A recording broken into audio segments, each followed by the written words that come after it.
You are 31, your salary is the highest it has ever been, $74,000, and your net worth is roughly $9,000, most of it sitting in a checking account you treat like a holding pen. For years, you told yourself the late start was a problem of timing, a matter of bad luck and a slow decade. You're starting to understand it is a problem of math, and that the math does not care how you feel about it. You open a compounding calculator on your phone, the same way someone 10 years younger might have. You type in the number everyone repeats online. Start at 25, save $500 a month at 7%, retire with a fortune. Then you delete the 25 and type 31. The final figure drops by an amount that does not feel proportional to 6 missing years. You run it again to make sure you didn't fumble a digit. You didn't. The 6 years you skipped cost far more than 6 years of contributions, because the dollars you didn't invest at 25 are the dollars that would have had the longest time to multiply. The earliest money is the most expensive money to skip. Nobody explained that at 25. At 25, you were paying off a degree and learning that a salary disappears faster than it arrives, and that nobody hands you a structure for keeping it. So you sit with the number. The instinct is to feel behind, and behind is a feeling that arrives easily and helps with nothing. You set it down. You are not 25. You will never be 25 again. And no amount of resentment toward your younger self produces a single dollar. The question is not how to recover the decade you didn't invest. The question is what the decade in front of you is worth, and whether you will do anything with it before it joins the one behind you. You decide that night. Not a goal, not a plan, not yet, a decision. They feel similar, and they are not the same thing. There is one fact in your favor, and it is not a small one. You earn more now than the 25-year-old version of you ever did, nearly double. The thing that's gone is time. The thing that's arrived is money. The entire game from here is trading one for the other, as aggressively as the structure of your life allows, before the second thing starts to leave too. You open a brokerage account and a Roth IRA in the same week. You move $400 in. It is not a triumphant amount. It is the first dollar of yours that is working instead of waiting. You set the transfer to automatic, the first of the month, before you can have an opinion about it, before the money can be claimed by something louder. You buy 3 boring index funds: Total US Market, Total International, a small bond slice, and you do not look at the price the next morning. You cancel a subscription you forgot you were paying for. You renegotiate the car insurance and recover $40 a month. Small leaks, sealed quietly, every recovered dollar routed straight into the account. Your savings rate, which was effectively 0, crosses 18%. Net worth crosses $20,000 for the first time. You are not excited. Something has shifted anyway, and you can feel the difference between a number that sits and a number that moves. You are 33. You have started doing the thing the 25-year-olds genuinely cannot do yet, using your peak earning years instead of your peak energy years. You asked for the raise and got most of it. You changed jobs once for $14,000 more and did not upgrade the apartment to match it. Your rent went up $90 at renewal, and that was the only thing about your life that changed. Everyone you know spent their 30s raise on a louder version of the same life: the bigger lease, the newer car, the upgraded everything. You spent yours on a quieter one that almost nobody could see. The savings rate climbed from 18% to 31%, and most of that climb did not come from earning more. It came from refusing to let the spending follow the income up the stairs. This is the lever the late starter actually has, and it is worth understanding precisely. The 25-year-old has time and almost no money. You have money and less time. Money can be deployed in larger amounts, and large amounts, applied consistently, do a meaningful share of what time does. A 35-year-old putting away $2,000 a month is doing something a 22-year-old putting away $400 a month is not, even though the 22-year-old started first and feels years ahead. The math of the late start is brutal at the front and surprisingly forgiving at the back, but only if the front is aggressive enough to make up the difference. Yours is aggressive because it has no choice. You buy the same funds on the same date every month, automated, barely thought about. Net worth $71,000, growing whether you check it or not. The market drops 29% over 8 months. Your portfolio falls from around $90,000 to about $64,000.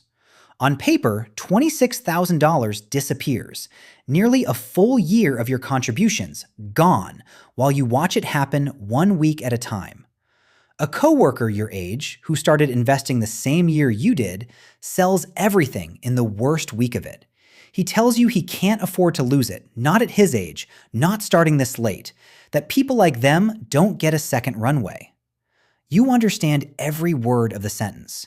You feel the pull of it in your own chest. You don't sell a single share. You keep the automatic transfer running straight through the bottom, which means every one of those dollars buys more shares than it did a year earlier. The late starter's first crash is heavier than the early starters, and not because the percentage is different. It's heavier because the runway to recover feels shorter, because there is a voice that says you don't have the time to make this back, that this was the gamble and it failed. But the recovery does not consult your age. It does not know how old you were when you started. It only knows whether you were still holding when it came. 18 months later, the portfolio is past where it began. His is still climbing back toward a number he used to have. He will spend years catching up to where he already stood, and those are years he cannot spend twice. You won't. Net worth $128,000. The median net worth for a household your age sits somewhere around $135,000. You are at the median now. 3 years ago, you were nowhere near it. Discipline in one crash closed a gap that a decade of waiting had opened. You are 37. You earn $112,000. You live on about $58,000.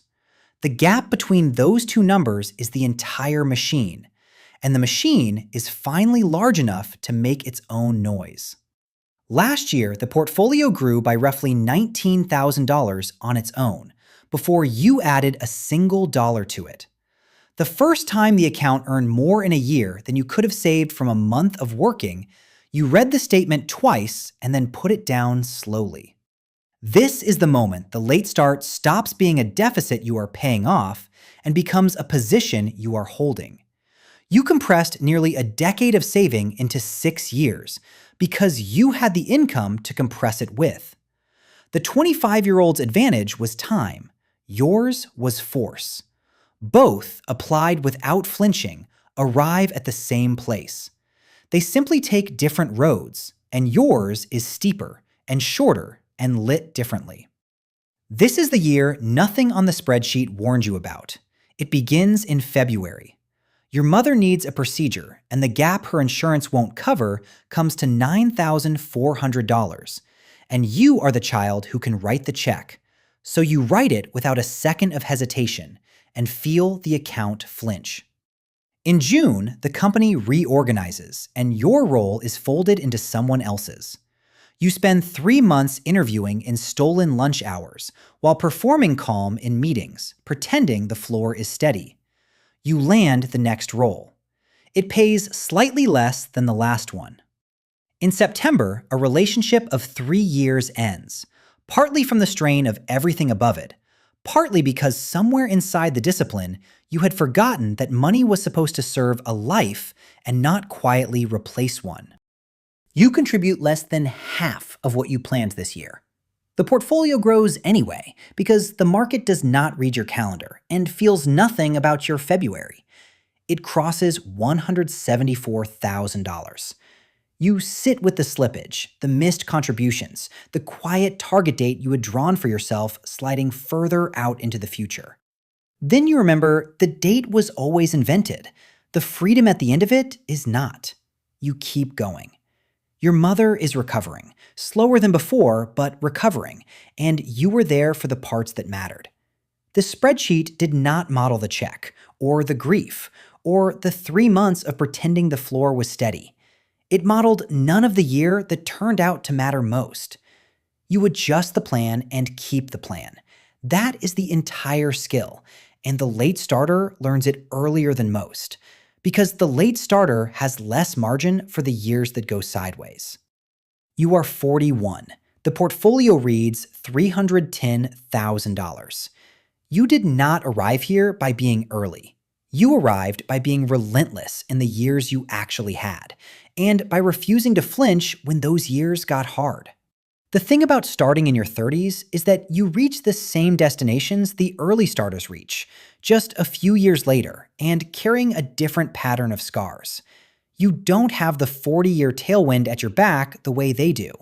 What you have instead is the proof, built inside your own account, through your own crash, across your own catastrophic year, that you can do this thing under pressure. That proof turns out to be worth more than the years you lost, because plenty of the early starters who had all that time threw it away. And you had less of it and kept every piece.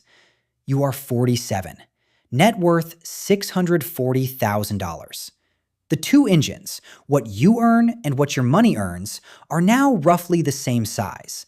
A sentence that would have sounded absurd to the 31-year-old staring at a $9,000 balance and a calculator that told him he was too late.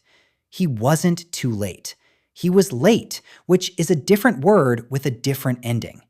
Late means you begin behind and you close the distance with everything you have. Too late means you never begin at all. The only people who are genuinely too late are the ones who decide that they are, and then use the decision as permission to keep waiting. You will not retire at 41 the way some of the people who started at 22 can. That door closed before you knew there was a door, and there is no use standing at it. But there is another door, and it opens later, and it leads to the same room. You cross into the part of your 50s where the work becomes optional before it becomes impossible, where a layoff is an inconvenience instead of a catastrophe, where you keep working not because the mortgage demands it, but because you chose the thing you're doing and could stop the day you wanted. The freedom arrives. It arrives with gray at the temples instead of the smooth face of the early retiree. And it arrives every bit as real, every bit as yours. You are 31 again, in the memory of it. The calculator is still open on the phone. The number still smaller than it would have been if you'd been someone else, somewhere else, a decade earlier. You can feel the pull of the easy conclusion, that the missing decade is a verdict, that the race was lost before you ever entered it, that people who start this late are just funding a slightly more comfortable old age. You set the phone down instead. You make the transfer. The first $400 leaves the account that has only ever held money still, and goes somewhere it will finally do something. Outside, people your exact age are running the same math tonight and arriving at the easier answer, the one that lets them keep waiting another year and another. They are not behind. Behind implies a single finish line and a shared clock, and there is neither.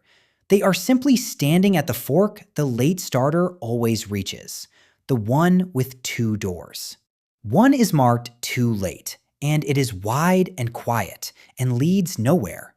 The other is marked late, and it is narrow and steep, and opens eventually onto the exact thing the early version was always after. You do not announce which one you take. You just stop standing in front of them. The machine opens every morning. It has never once asked how old you were when you walked in.